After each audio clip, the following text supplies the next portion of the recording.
Hello and welcome back to Coin Lady channel. Today's headline comes from you. XRP displays outstanding performance despite the most weekly fund withdrawals ever. Let's speak about XRP metrics now, as everything on the XRP front is looking fairly well, including inflows. Inflows, you're talking about volume, the fact that XRP is underbought, and even pricing. But I want to be clear up front that I have no financial background of any type. You should not buy or sell anything as a result of anything I say or write, because I am not giving financial advice. I basically enjoy creating YouTube videos about things relating to cryptocurrencies as a hobby and for fun. XRP is technically down 44.43% over the past 24 hours as of the time I'm recording this. However, keep in mind that XRP defied the trend for a large portion of the previous week, while Bitcoin and the larger crypto markets were declining, as Silvergate Bank was reported in the news. Then, as soon as the news about Silicon Valley Bank started to circulate, the price of XRP started to rise. And it was actually up a few percent earlier today. Just depends on how and when you view it. Yet, even in terms of price activity, at 37 cents, things aren't looking too bad today, all things considered. And yes, I believe it's accurate to report that as of the time of recording, Bitcoin has increased by a little over 9% over the past 24 hours, reaching a price of over $24,000. Also, it's pretty darn fantastic given that it was in the 19-0 just a few days ago. That makes me very delighted as well. Nevertheless, when it comes to institutional level investing, Bitcoin isn't looking so hot in terms of inflows and outflows for investment vehicles. And that's what the subject of your first article today was. They obtained some data from CoinShares and used it to support their argument. Here is the CoinShares component. This is for you. Report on digital asset fund flows weekly. And this is a big one. Look at this. For the 6th week in a row, digital asset investing products had withdrawals of $255 million, the highest weekly outflow ever recorded and equal to 1% of all assets under management. That's astounding, I must admit, especially in light of the chaos that followed the collapse of Luna in 2022 and the subsequent spread of the disease. The three arrows, Capital Celsius, and Voyager stories are well known. Finally, in November of last year, the FTX collapse and Ponzi scam occurred. Each of those, the biggest weekly outflows in history, were caused by what just happened. That's saying something right now, and we didn't observe the most unfavorable price movement. Look at XRP or Bitcoin, which is quite remarkable. I'm sure you've heard of it, but I've never seen it. However, it's really intriguing to watch how the flow compares to what we're seeing in the price, even though they don't line up exactly. However, it merits reporting. This is where things seem really good for XRP. Once more, Bitcoin weekly inflows-outflows are equal. Well, with a decrease of 243.5 million, we are on the outflow side. Hence, outflows for Bitcoin and XRP for the week are up just a few $100,000 each, not a huge amount. But once more, Bitcoin is down $243.5 million, so it's not a big deal to see that for XRP. Not that I wish Bitcoin harm, mind you. I support Bitcoin, own some of it, and am hopeful about its future. Yet, simply because it is set in stone at this stage makes it appear it's been adopted, I suppose. How shall I put it? It's as if my beliefs at the time I entered the cryptocurrency market, or even now, are relevant. At this time, it's very obvious that Bitcoin is most likely here to stay. If you understand that even technologically inadequate cryptocurrencies like Bitcoin Layer 1 are not that great, I'll just say this because I don't want to go off on a tangent if I don't stop talking now. If you are aware of what Layer 2 technologies are capable of, you will realize that if Layer 1 already provides value, Layer 2 will be able to address any technological shortcomings. The XRP ledger is even addressing these issues by, for instance, spinning bits. I'm therefore less concerned about that. It's more like once a standard is established, it's difficult to overturn it. So, I doubt that Bitcoin will actually disappear anytime soon. And I'm more assured than I was a few years ago about it. If you pay attention to my channel, you'll see that I was being intellectually honest when I launched it at the end of 2018. I said things along the lines of I'm doubtful, but I didn't know for sure. Then I was.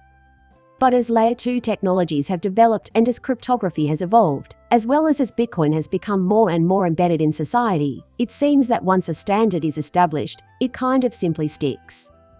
It is really challenging to replace it. People enjoy it, so it must be useful. So, things are as they are. On Layer 1, it lacks appropriate technology. Let's be honest about this, okay? Nevertheless, I'm sorry, I'm getting off topic a bit.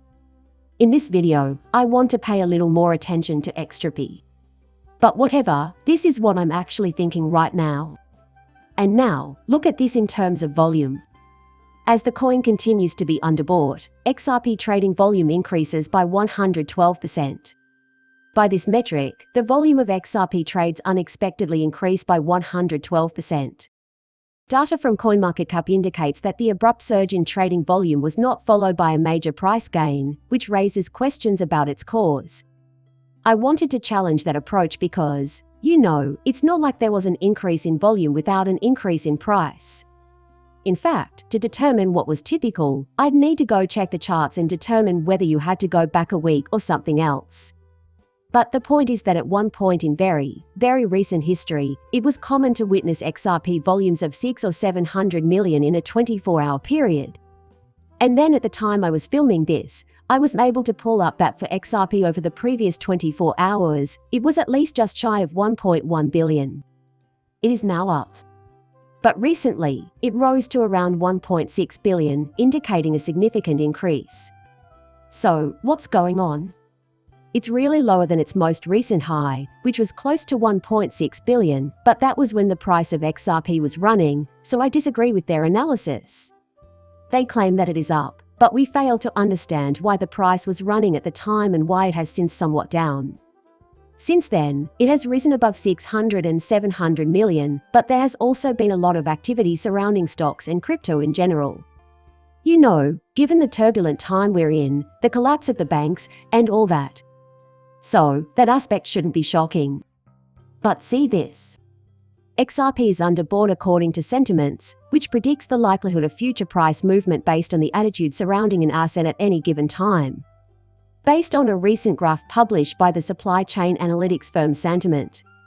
The opportunity zone, where prices are more likely to rise, is where XRP is located. Because in fact, this is the way things always go.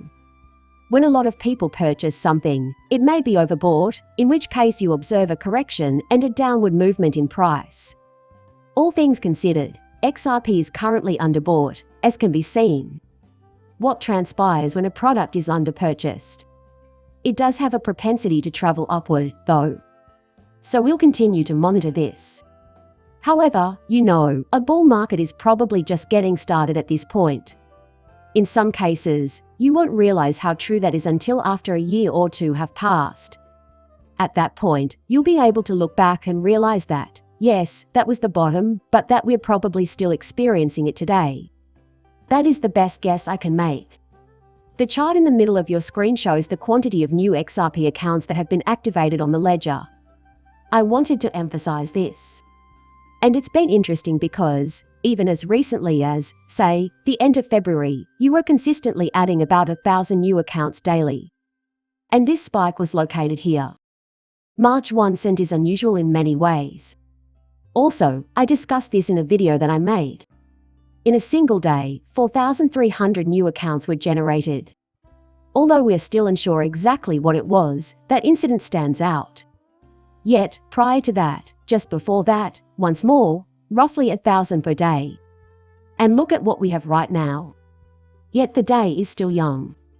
March 13 2019, which is currently a Monday, is here. 2,000 plus accounts were established in 2010. 1,942, both now that I'm writing this and yesterday. As a result, XRP and the XRP ledger have seen a lot of activity. Once more, this is the reason I said that the volume increases and inflows look good price. All things considered, even though it's been down a little bit over the past 24 hours, it has definitely been holding its own. The number of newly activated accounts follows. I'm just saying that this is healthy, positive things if you look at the XRP stats. I also wanted to talk about this after that. Former Ripple director XRP Ledger was the first to embrace stablecoins, according to a post from the Crypto Basics that also includes some content from Twitter. The following is the text of the article. Not sure who this is. The post from the Crypto Basic also made reference to Matt Hamilton, a former employee of Ripple. He ultimately retweeted that. Now allow me to share with you the tweet from Joe Nature, who is Joe. When you deposit money at a bank, you are actually lending money to the bank because it takes your money and then lends it to others. He's talking about how it seems like people don't see things quite this way, and it is understandable why. You can see in your account that you have X dollars, but not all of them are in the bank. As a result, if you simply want to visit and experience a withdrawal, you probably can. You can probably remove everything.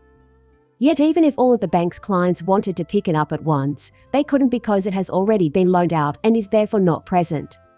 Your money is borrowed by them. This is how everything here operates. And people don't necessarily view it that way all the time. They check their account balance and might log into their online account. The number is visible to them. Oh yeah, that's my money, they say. That's where it is. But is that true? On paper? Theoretically, yes. Joe is therefore approaching this stage in a way. Nobody considers their bank account as a loan to the bank, he stated, in part. And then a bank fails all of a sudden. Experts from every field come up to discuss the depositors as creditors. The way the economics of the relationship between the bank and the depositor are abstracted in this way is problematic. And I understand what he's saying. It's the perspective that you're taking. And if someone adopted a slightly different perspective, they might develop a completely other point of view. Hence, when Matt Hamilton read that, it inspired him to leave his job. He considered how people are interpreting the XRP as a result. Ledger is a built-in decentralized exchange where you may successfully create new cryptocurrencies, stablecoins, and IOU. A new coin is an IOU. Because the XRP ledger is the world's, it's only that the language was different back when it was invented. It includes the first decentralized exchange ever developed, allowing for the first time ever to issue assets. And, to be honest, much ahead of its time. Such that even you are familiar with the terms that were used then to explain what was what. It didn't do what it does now. So, other words were employed. Matt Hamilton addresses it. As a result, Matt Hamilton shared the tweet from Joe and added the next sentence. Indeed, in terms of the XRP ledger, this is a rather intriguing argument. What we currently refer to as stablecoins on the XRP ledger were first supported by the XRP ledger, which was the first blockchain. IOU were the name given to them. As this is what you're doing, ICE requires you to expressly establish your level of confidence for the counterparty. If I have $1,000 in USD, I'm putting my faith in that circle to return it to me immediately. I'm giving them 1,000 USD tokens in exchange for a $1,000 loan. Yeah. I'll thus leave a message here. I can't immediately recall if Circle issued USD on the XRP ledger. We might just be using that as a hypothetical since I'm ignorant of it, or perhaps they did and I'm simply ignorant, in which case that's great. I don't claim to be an expert. I am aware that USD, Stellar Lumens, XLM, and were all issued on the Stellar blockchain, therefore the same idea would also apply there. Similar technologies are used. I mean, it's quite evident that Stellar Lumens is a ripoff of the XRP ledger. That's because Jed McCaleb took the XRP ledger, cloned it, modified it, and that's what it eventually turned into. Hence, it is essentially the same. And once more, he claims that if he holds $1,000 in USD, he's putting his trust in the Circle to reimburse him on demand. I'm giving them 1,000 USD tokens in exchange for a $1,000 loan. When Ethereum arrived, everything was abstracted away. They were referred to as stablecoins, and people began to see them as assets in and of themselves rather than as promissory notes for other goods. So you can understand why I brought this up. You don't believe it has, just like when you consider your finances and bank account. You gave the bank a loan with your money. Similar to what happened earlier, you should be able to retrieve your real money back from Circle if you have an IOU on the XRP ledger and they send you these USD coins. As a result, conceptually, you can see how similar it is here. Yet, as Hamilton noted, the idea is abstracted. Just its own asset, really. Similar to how just your money is in your bank account. That is how people in this country perceive it. But that sort of doesn't do the circumstance justice.